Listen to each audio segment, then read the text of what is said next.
अवधूत चिंतन श्री गुरुदेव दत्त. नमो दत्त. दत्तदेसी हो. दत्तगुजबाईंनी यूट्यूब चॅनलच्या माध्यमातून आज तुमच्याशी संवाद साधत असताना मोठा आनंद होतो.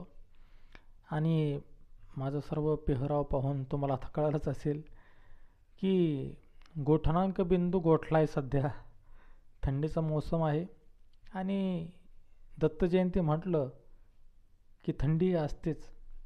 आणि या थंडीशिवाय मजा येत नाही. दत्त जयंती असल्यासारखं वाटत नाही.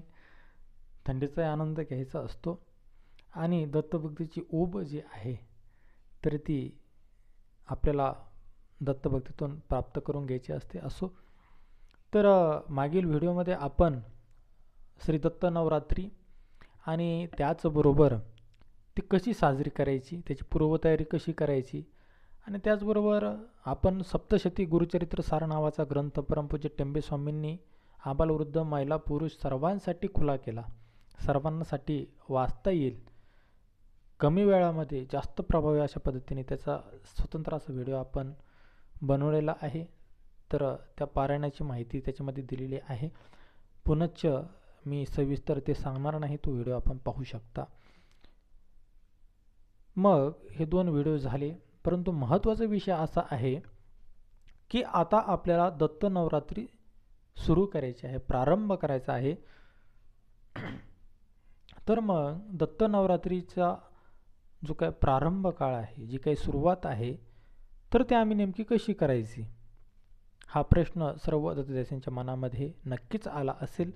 तर मार्गशीर्ष शुद्ध सप्तमी आणि एक खूण आहे, एक ओळखण आहे, ध्यानात ठेवा. दत्त नवरात्री कधी सुरू होते? चंपाषष्ठी झाली की त्याच्या दुसऱ्या दिवशी ही दत्त नवरात्री सुरू होत असते. अजून एक खूण, अजून एक ओळखण ध्यानात ठेवा. ज्या दिवशी श्री संत रोहिदास महाराज यांची पुण्यतिथी असते तर त्या दिवशी दत्त नवरात्रीचा पहिला दिवस असतो.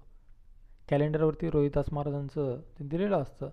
तर त्या दिवशी दत्त नवरात्री सुरू होते. ही एक खूण ध्यानामध्ये ठेवा, कारण बऱ्याच जणांच्या तिथी ध्यानात राहत नाही आणि त्याच्यामुळे अशा काही खूण ओळखण जसं जुने माणसं करून ठेवायची, आणि त्या पद्धतीने आपण ध्यानात ठेवू शकता. असो तर मार्गशीर्ष शुद्ध सप्तमी चंपाषष्ठीचा दुसरा दिवस म्हणजे दत्त नवरात्रीचा पहिला दिवस असतो.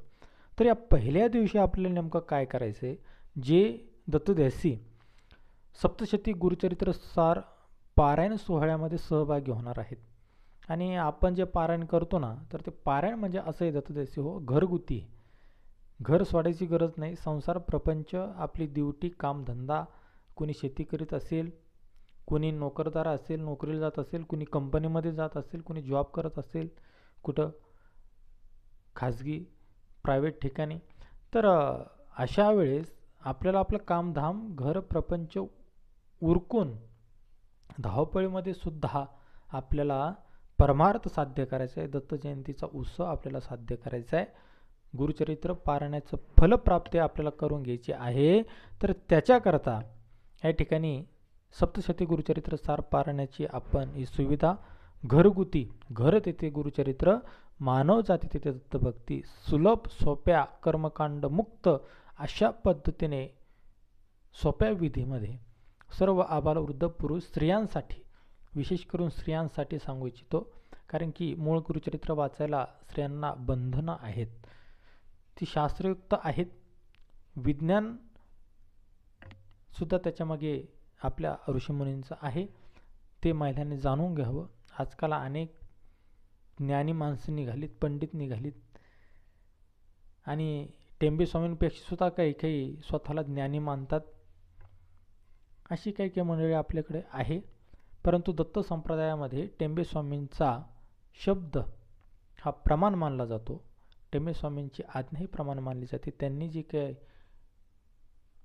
प्रथा पाडून दिली, त्यांनी जो काय शिरस्ता घालून दिला, जो मार्ग दाखवून दिला, तर त्याच मार्गाने दत्त संप्रदाय आजपर्यंत कार्यरत आहे, हे विसरता कामा नये. आणि म्हणून स्वतः टेंबे स्वामींनी सुद्धा असं नमूद केलेलं आहे की स्त्रियांनी मूळ गुरुचरित्र ग्रंथ वाचू नये, जो गंगाधर सरस्वतीने लिहिला तो. तर त्यासंबंधी व्हिडिओ दत्तगुज वाहिनीवरती संशोधन करून विज्ञान आणि अध्यात्म असे दोन्ही तत्वांची सांगड घालून आम्ही प्रकाशित केलेला आहे. तो तुम्ही श्रवण करा. इथं त्या गोष्टीचा मी जास्त उहापोह करत नाही. तर चला, मार्गशीर्ष शुद्ध सप्तमी या दिवशी आपण दत्त नवरात्री सुरू करणार आहोत. तर या दिवशी काय करायचं आहे, तर ध्यानात ठेवा दत्तदासी हो, आपल्याला सकाळी लवकर उठायचं आहे. आता एकतर आपण सूर्यवंशी असतो, सूर्य उगल्याशिवाय आपल्याला डोळा उघडत नाही. त्यानंतर थंडीचा मोसम, मग तो साखर झोप म्हटलं की सगळ्यांचा तो एक उत्सव काळच असतो. असो तरी या सगळ्या गोष्टीवरती थोडंसं वैराग्य भावना दाखवायची, थोडी त्याग भावना दाखवायची आणि सकाळी मात्र लवकर उठायचं. आणि लवकर उठल्याच्या नंतर स्नान वगैरे करायचं, आपलं नित्य कर्म आटोपायचं, अंगणामध्ये सडा समार्जन करायचं, दारामध्ये छान अशा प्रकारे रांगोळी काढायची. दत्तप्रभूंचा उत्सव येणार आहो असं काय विचारताय. त्यानंतर दाराला आंब्याचं तोरण बांधायचं, आंब्याच्या पानाचं तोरण बांधायचे आणि शक्य तेवढे आपल्याला घराची सजावट करायची आहे. ही झालं सकाळचं दिनक्रम आपला. त्यानंतर पूजाविधी कशी आहे ध्यानात घ्या. सर्वप्रथम पूजेला बसल्याच्या नंतर आपल्या कपाळाला आपण मंगल तिलक करायचं आहे.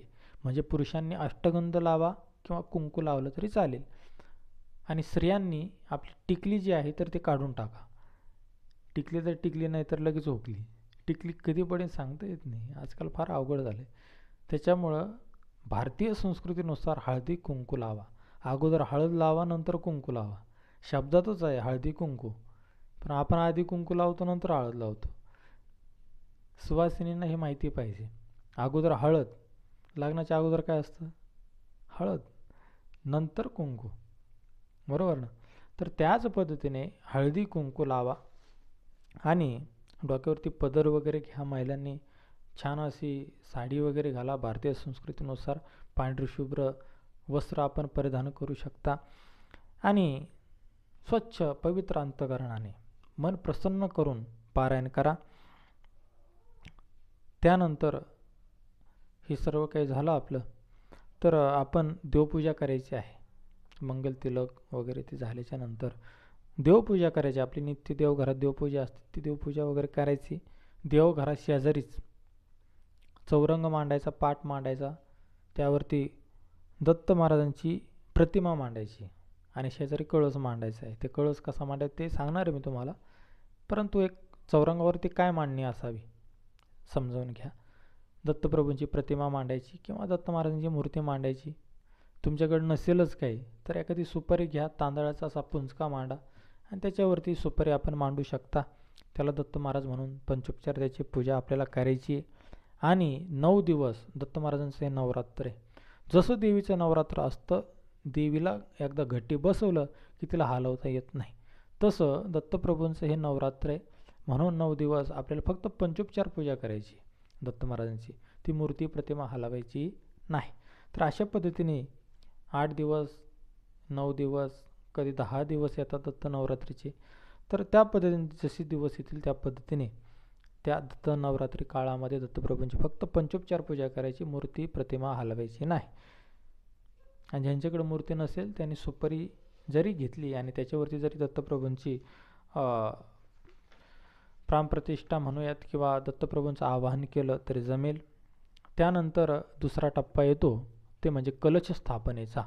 कलश स्थापना आम्ही कशी करावी, तर थोडी आगळ्यावेगळ्या पद्धतीची कलश स्थापना आहे दत्त संप्रदायाला अनुरूप आणि शास्त्रोक्त अशा पद्धतीने आपण सगळ्या गोष्टीची अभ्यासपूर्ण पद्धतीने मांडणी करून ही कलश स्थापना थोडी वेगळ्या पद्धतीने तुम्हाला वाटेल, परंतु शास्त्रोक्त आहे, ऐका. त्यासाठी आपल्याला कलशाचा तांब्या लागेल, जो देवपूजेचा तांब्या असतो तो तांब्या. आणि त्या तांब्याला काय करायचं आहे, 5 वेळी लाल दोऱ्याचे मारायचे, असे 5 वेळी त्याच्या गळ्याला म्हणजे कंठाला तांब्याच्या. व्यवस्थित समजावून घ्या. एकाला कंठाला सांगितलं त्याने स्वतःच्याच कंठाला लाल वेढे मारून घेतले. एकाला संध्यापळी सांगितली. संध्यापळी म्हणजे चमच्यासारखं एक छोटंसं पात्र असतं, एक पूजेचं साहित्य असतं, त्याने कालवण्याची पळीच आणली. शब्दशः अर्थ घेऊ नका, थोडे जरा समजावून घ्या अर्थ. तांब्याचा विषय चाललाय, कलशाचा विषय चाललाय, म्हणजे तांब्या देवपूजेचा, आणि त्याच्या कंठाला 5 वेढ हे लाल दोऱ्याचे किंवा केशरी दोऱ्याचे धाग्याचे, उलनचा जो दोरा भेटतो त्याचे आपण मारू शकता. त्यानंतर त्या तांब्यामध्ये शुद्ध जल टाकायचे. काय टाकायचं? शुद्ध जल, पाणी टाकायचे. पाणी टाकल्याच्या नंतर त्याच्यामध्ये 1 रुपयाचं नाणं टाकायचं, बरं का. त्यानंतर त्यामध्ये 1 सुपारी टाकायची. नंतर हळदी कुंकू आणि अष्टगंध त्याच्यामध्ये टाकायचे. त्याचबरोबर त्याच्या सभोवती म्हणजे कलशामध्ये आपण पानं लावत असतो, बरोबर ना, सगळ्यांना माहिती आहे कलशाला आपण पानं लावतो. तर इथं पानं लावत असताना मी मागील व्हिडिओमध्ये सांगितलं होतं ना, चंपाषष्ठी दिवशी आपण पूर्वतयारी काय करायची. तर त्यावेळी सांगितलं होतं 5 वडाची पानं, 5 पिंपळाची पानं आणि 5 उमराच्या झाडाची पानं, औदुंबराची पानं, अशी 5-5 म्हणजे 5 त्रिक 15 अशी पानं आपल्याला आदल्या दिवशी आणून ठेवायची, मी तुम्हाला सांगितली होती. तर ती पानं असं मस्त पद्धतीने लावायची. अगोदर पिंपळाची लावायची, ते असं झुकतात, पिंपळाची पानं फार छान दिसतात. त्यानंतर आपल्याला वडाची पानं लावायची आणि नंतर औदुंबराची, नारळाला खेटून अगदी अशी लावल्याच्या नंतर त्याच्यावरती आपलं श्रीफळ ठेवायचं, नारळ ठेवायचे. नारळ ठेवल्याच्या नंतर कलश हा उघडा नसावा म्हणून तो वस्त्राने झाकलेला असावा. या कारणासाठी आपल्याला केशरी किंवा लाल कापडाने कलशाला असं गुंढाळायचे 1 पीस वरून, आणि कलश बरं का, फक्त पानं नव्हे, ध्यानात ठेवा. एक जणाने कलशच त्या लाल पिसाने अगदी झाकून ठेवल्यासारखं केलं, तसं नाही. फक्त जो नारळ आहे तर त्या नारळाला गुंडाळा. लाल पीस कुठं गुंडाळायचं आहे? फक्त नारळाला गुंडाळायचं आहे. पानं आणि कळस उघडा राहील, हे ध्यानात घ्या. छोट्या छोट्या गोष्टी असतात, कळत नाहीत आणि काहीतरी चुकीचं करतात, मग ते मला फोटो पाठवतं, पहा आम्ही असं केलं. मग आम्ही सांगतो अरे बाबा असं नव्हतं, असं करायला पाहिजे होतं. तर कळस झाकायचं नाही, फक्त नारळाला आपल्याला लाल पीस गुंडाळायचं आहे. पानं आणि कळस, तांब्या वगैरे सगळं उघडं असेल हे ध्यानात घ्या. आणि नारळाला अशा पद्धतीने आपण लाल पीस वगैरे गुंडाळल्याच्या नंतर तांदूळ घ्या किंवा गहू घ्या आणि ते पाटावरती मांडा आणि त्याच्यावरती तो कळस ठेवा. आणि त्या कळसावरती ओम हे मंगलचिन्ह तुम्ही काढा अष्टगंधाने. नारळावरती काढा किंवा आपले जे तांबे असतो ते तांब्यावरती काढा. त्याला 5 बोटं आपल्याला लावायचे असतात. ती 5 बोटंसुद्धा आपण कुंकवाची किंवा शक्यतो अष्टगंधाचीच लावा. दत्तप्रभूंचा आवडता गंध म्हणजे अष्टगंध आहे, तर त्या अष्टगंधाने लावा. त्याचनंतर त्यावरती मंगलचिन्ह ओम काढा आणि अशा पद्धतीने आपल्याला वडाची, पिंपळाची, उंबराची पानं त्याला लावायची. परंतु बऱ्याच जणांचा असा प्रश्न आहे की आमच्याकडे वड भेटत नाही, शहर ठिकाणी राहणारी माणसं, काहींकडे पिंपळ भेटत नाही, काहींकडे उंबर भेटत नाही, आणि एक भेटला तर एक भेटत नाही, दुसरा भेटला तिसरा भेटत नाही. मग अशा वेळेस काय करायचं? मग आंब्याची पानं आपल्याकडे सहसा भेटतातच, आणि हे जर नाही भेटली तरी पानटपरीमध्ये जाऊन आपण नागवेलीची, नागिनीची पानं इथं कुठंही उपलब्ध होतात. म्हणून नागिनीचे पानं जरी लावले किंवा आंब्याची पानं जरी लावले तरी जमतील. पण ऐन वेळेस तारांबळ नको, धावपळ करू नका. हेच सांगितलं मग हेच करायचं असं नाही. वडाची, पिंपळाची, उंबराची पानं भेटली तर चांगलीच, नाहीच भेटली तर आंब्याची लावा. आंब्याचं नाही भेटलं तर नागवेलीचं पान हे सगळीकडे सहज उपलब्ध होतं. पानटपरीमध्ये गेल्याच्या नंतर ते आपल्याला प्राप्त होतं. 5 पानं त्याची लावा, ती 5 लावली तरी जमतात. आंब्याची 5 लावली तरी जमतात. असो, तर इथपर्यंत तुमच्या सर्वांच्या ध्यानामध्ये आलं असेलच. तर ही कलश स्थापना आपल्याला फक्त पहिल्या दिवशी म्हणजे ज्या दिवशी मार्गशीर्ष शुद्ध सप्तमी असेल त्या दिवशी करायची. कुणी म्हणेल आम्हाला अडचणी मग दुसऱ्या दिवशी करायला जमेल का, कुणी म्हणेल तिसऱ्या दिवशी, तर तसं काही जमणार नाही. हे आत्ताच सांगतो, हे पहिल्या दिवशीच आपल्याला सर्व काही करायचं आहे. त्यानंतर जो पुढचा टप्पा येतो, जो काही पुढचा भाग येतो, कलश स्थापना झाली. त्यानंतर दत्त महाराजांचं जे काही प्रतिमा आहे, फोटो आहे, मूर्ती आहे, त्याची स्थापना झाली. चौरंगावरती सर्व काही पूजेची मांडणी झालेली आहे. मग सगळ्यात महत्त्वाचा विषय येतो तो म्हणजे संकल्प कसा करायचा. काय विषय येतो? संकल्प कसा करायचा. मग आता संकल्प करायचा म्हटल्याच्या नंतर अगदी आपण सोप्या आणि साध्या मराठी भाषेमध्ये संकल्प केलेला आहे. ते संस्कृत वगैरे आपल्याला जमत नाही, फार किचकट अवघड शब्द असतात, काय बोललं हेही कळत नाही. त्याच्यामुळे आपण शुद्ध साध्या भोळ्या भावनेनं आपण हे सगळे काही करत असतो. म्हणून संकल्प मराठी भाषेत केलेला आहे. तर सर्वप्रथम काय करायचं, आपल्या तळ हातावरती ना चमच्याभर पाणी घ्यायचं आणि अखंडित तांदूळ, त्याला अक्षता म्हणतात. तांदूळ टाकले म्हणजे अक्षता होत नाहीत, ध्यानात ठेवा. जे अखंडित असतात, ज्याचा तुकडा पडलेला नसतो, चूर ज्याला म्हणतो ना आपण तांदळाची, तर त्याला अक्षता म्हणता येत नाही.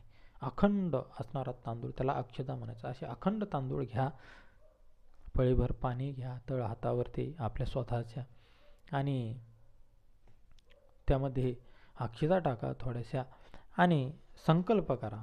काय संकल्प करायचा तुम्हाला? यंदाच्या टिंबटिंब संवत्सरातील, आता संवत्सर प्रत्येक वर्षी बदलत असतं, यंदा क्रोधीनाम संवत्सर आहे, ते क्रोधीनाम म्हणा, किंवा ते संकल्प तुम्हाला डिस्क्रिप्शनमध्ये मी खाली देईलच. असो, काय म्हणायचं आहे तो, यंदाच्या टिंबटिंब संवत्सरातील दत्तद्यासी दत्तभक्तिपंथाच्या दत्तादेश मार्गदर्शनानुसार आज मार्गशीर्ष शुद्ध सप्तमी श्री दत्तात्रेय नवरात्री व श्री दत्त जयंती उत्सव निमित्ताने आम्ही, आपलं आडनाव जे असेल तर ते इथं उच्चारायचं, आम्ही टिंबटिंब कुटुंबीय, टिंबटिंब या ठिकाणी आपण आपलं आडनाव जे आहे तर ते या ठिकाणी घ्यायचं आहे. आम्ही टिंबटिंब कुटुंबीय आपल्या राहत्या घरीच आयु आरोग्य प्राप्ती सुखशांती ऐश्वर्य वृद्धी सकल बाधा पीडा मुक्तीसाठी संतती संपत्ती सत्संगती प्राप्ती तसेच ज्ञान यश प्राप्ती व दत्तभक्तिमय परमार्थमय प्रपंच साध्य होण्यासाठी, तसेच तुमच्या मनात जर काही इच्छा असेल गुप्त अशा पद्धतीने तर मनातल्या मनात म्हणायची, तसेच टिंबटिंब, इथं आपली इच्छा बोलून दाखवा दत्त महाराजांना, जे तुम्हाला पाहिजे ते, ते गुप्त असतं, प्रत्येकाचं सिक्रेट असतं, रहस्यमय असतं ते. तसेच टिंबटिंब वैयक्तिक मनोरथपूर्तीसाठी 11 पारायण श्री सप्तशती गुरुचरित्रसार ग्रंथ आम्ही करुणात्रिपदी सह संकल्पपूर्वक करत आहोत, असं म्हणायचं.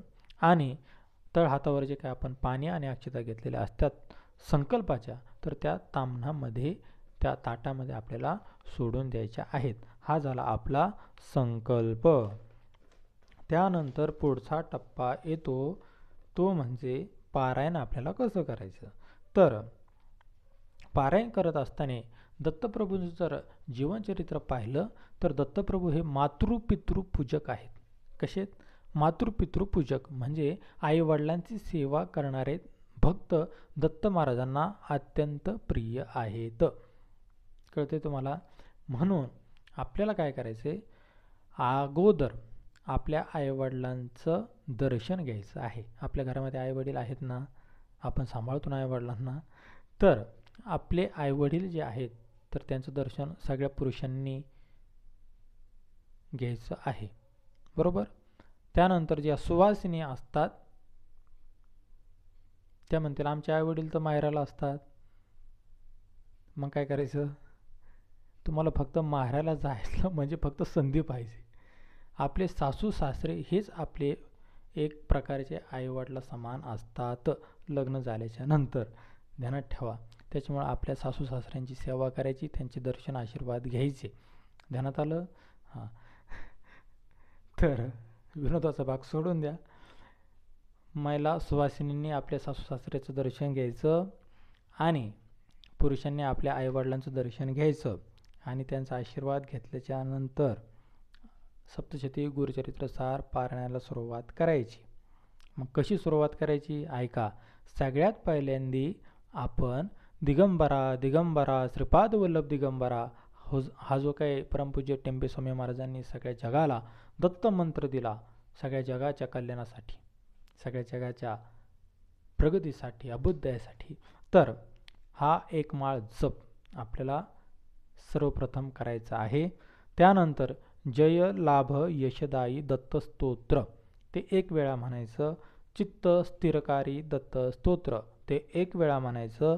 त्यानंतर सप्तशती गुरुचरित्र साराची 51 अध्याय आहेत, तर ती संपूर्ण अध्याय आपल्याला यानंतर पारायण त्याचं करायचं आहे. त्यानंतर जय तत्वज्ञान निधान, जय अनुसूया त्रिनंदन, ही जी काही आरती सप्तशती गुरुचरित्र साराच्या नंतर, तर ती आरती म्हणत असताना कापूर लावून बसल्या बसल्या जरी आपण कापूर पेटून ठेवला आणि ती आरती म्हटली तरी जमेल. ती आरती आपल्याला मानायची, कारण ती आरती म्हटल्याशिवाय सप्तशती गुरुचरित्र सार ग्रंथ पूर्ण होत नाही. तुम्ही म्हणाल दुसरी आरती चालणार नाही का, परंतु टेंबे स्वामींनी लिहिलेली आहे आणि त्या ग्रंथाचाच तो एक भाग असल्यामुळं तर आपल्याला वगळता येत नसल्यामुळे तीच आरती आपल्याला या ठिकाणी मानायची आहे. त्यानंतर उठून उभं राहायचं, धन्य धन्य प्रदक्षिणा श्री सद्गुरुरायाची ही पद म्हणायचं, स्वतःभोवती प्रदक्षिणा घ्यायची. त्यानंतर दिगंबरा दिगंबरा श्रीपाद वल्लभ दिगंबरा टाळ्या वाजवत भजन करायचं 5 वेळा. त्याच्यानंतर जी काही चूक भूलमुक्ती व्हावी या कारणाने आपल्या पारायणामध्ये काही चूक भूल झाली असेल, काही चुकीचा शब्द वाचण्यात गेला असेल किंवा काही नियम पाळण्यात आले नसतील, काहीतरी अनावधाने काही वेगळं घडलं असेल आपल्याकडून, तर त्या चुका दत्त महाराजांनी आपल्या पदरात घ्याव्यात आणि आपल्याला पूर्णतः त्या ठिकाणी माफ करावं आणि आपली सेवा गोड करून घ्यावी, याच्यासाठी आपल्याला करुणा त्रिपदीचं पठण करायचं आहे. आणि अशा पद्धतीने तुमचं सप्तशती गुरुचरित्र सार पारायण एक पूर्ण होईल. असे 11 पारायण आपल्याला 7, 8, 9 काय दिवस येत असतील, दरवर्षी बदलत असतात तिथीनुसार, तर त्या दिवसांमध्ये पूर्ण करायचे. तर वेळ काय आहे हो ऐका. सकाळी 5 ते 7 वाजेपर्यंत एक वेळ आहे. त्यानंतर सकाळी 7 ते 11:30 ही एक वेळ आहे.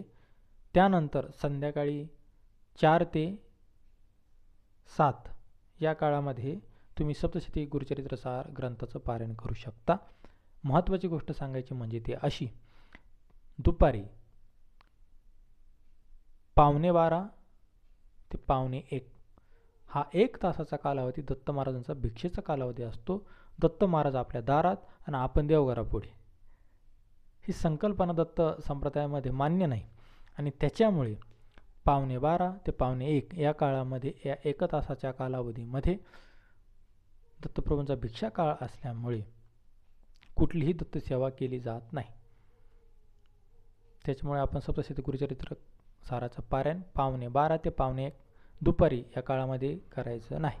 त्यानंतर विशेष सेवा म्हणजे अशी, दुपारी 1 ते 4 या काळामध्ये ज्यांना, हा पित्रांचा काळ असतो, 1 ते 4 पितृकर्माचा काळ असतो, या काळामध्ये ज्यांना प्रखर पितृदोष कुणी सांगितला असेल, ज्योतिषशास्त्राने कोणाला सांगितलं असेल कुंडलीमध्ये प्रखर पितृदोष आहे, मग काय करायचं, तर 1 ते 4 या कालावधीमध्ये तुम्ही सप्तशती गुरुचरित्र साराचे पारायण या नवरात्रीमध्ये करू शकता. तुम्हाला नक्कीच याचा छान असा लाभ होईल. तर अशा पद्धतीने वेळ एकच ठेवायचा. पहिल्या दिवशी जी वेळ आहे ना, ती शेवटपर्यंत एकच वेळ असली पाहिजे. आणि अशा पद्धतीने 11 पारायण 8 दिवसामध्ये, 9 दिवसांमध्ये, 10 दिवसांमध्ये काय येत असतील त्या पद्धतीने आपल्याला पूर्ण करायचे आहेत. आणि अशा पद्धतीने दत्त नवरात्री हा उत्सव आपण करणार आहोत. तरी सर्व दत्तदासींनी जास्तीत जास्त संख्येने या दत्त नवरात्रीच्या काळामध्ये सामील व्हा. 1100 पारायण करण्याचं आपलं नियोजन आहे. 1100 सदस्य एकत्र यावेत अशी विनंती आहे. तरी सर्व दत्तदासींनी जास्तीत जास्त संख्येने या सप्तशती गुरुचरित्र सार पारायण सोहळ्यामध्ये सहभागी व्हावं, दत्त नवरात्रीमध्ये सहभागी व्हावं. कुठं जायचं नाही ना राव, तुम्हाला काही द्यायचं नाही आणि सर्व मोफत आहे, विनाशुल्क आहे. ही गोष्ट तर महत्त्वाचीच. दुसरी गोष्ट, घर सोडायचं नाही, घरात बसू नये, कुठं जायची गरज नाही. घरच दत्त मंदिर करा रे. आता मंदिरात गेल्याच्या नंतर अनेक भक्ती तिथे सेवा करतात, त्याची एक ऊर्जा तयार होते, त्याच्यामुळे मंदिरात गेल्यावर बरं वाटतं. पण घरामध्ये आपण दत्तभक्ती करतच नाही. घरात आपण भांडणं खेळतो, आपल्याला फार छंद भांडणाचा. दत्तभक्ती करायला थोडीशी घरात चैतन्य निर्माण होईल, घर तुमचं मंदिर होईल, दत्तभक्तीने आनंद तुम्हाला प्राप्त होईल दत्तभक्तीचा. आणि म्हणून ते चैतन्य आपल्याला घरात निर्माण करायचे, दत्तप्रभूंची ते स्पंदन कृपेचे आपल्याला अनुभवायचे आहेत. आणि म्हणून घर आणि त्या घरामध्ये सप्तशती गुरुचरित्र सार जर पारायण 11 आवर्तन या नवरात्रीत जर केली तर बस, जो मंदिरात गेल्याच्या नंतर तुम्हाला अनुभव येतो तो अनुभव तुम्हाला तुमच्या घरात राहून येईल. तीळ मात्र शंका धरू नका. आणि आता सगळ्यांनी कामाला लागा, माणसं जमवा, स्वतः तर कराच. आणि यंदाची दत्त नवरात्र होऊन द्या जल्लोषामध्ये. तुम्हाला माहिती कळाली असेलच आशा करतो, खात्री बाळगतो. सर्वजण सप्तशती गुरुचरित्र सार ग्रंथ पारायण दत्त नवरात्री दत्त जन्मोत्सवामध्ये सामील व्हालच. अजून जी काही पुढची माहिती आहे कर्पूर आव्हानाची, तर ती माहिती आपल्याला शेवटच्या दिवशी महत्त्वाची असते. तर ती माहिती पुढच्या व्हिडिओमध्ये मी सांगणार आहे. पाहत राहा दत्त गुजवाइन यूट्यूब चॅनल. अवधूत चिंतन श्री गुरुदेव दत्त. तुमचे एक दत्तदेसी योगेश दादा दाभाडे बीड. नमो दत्त.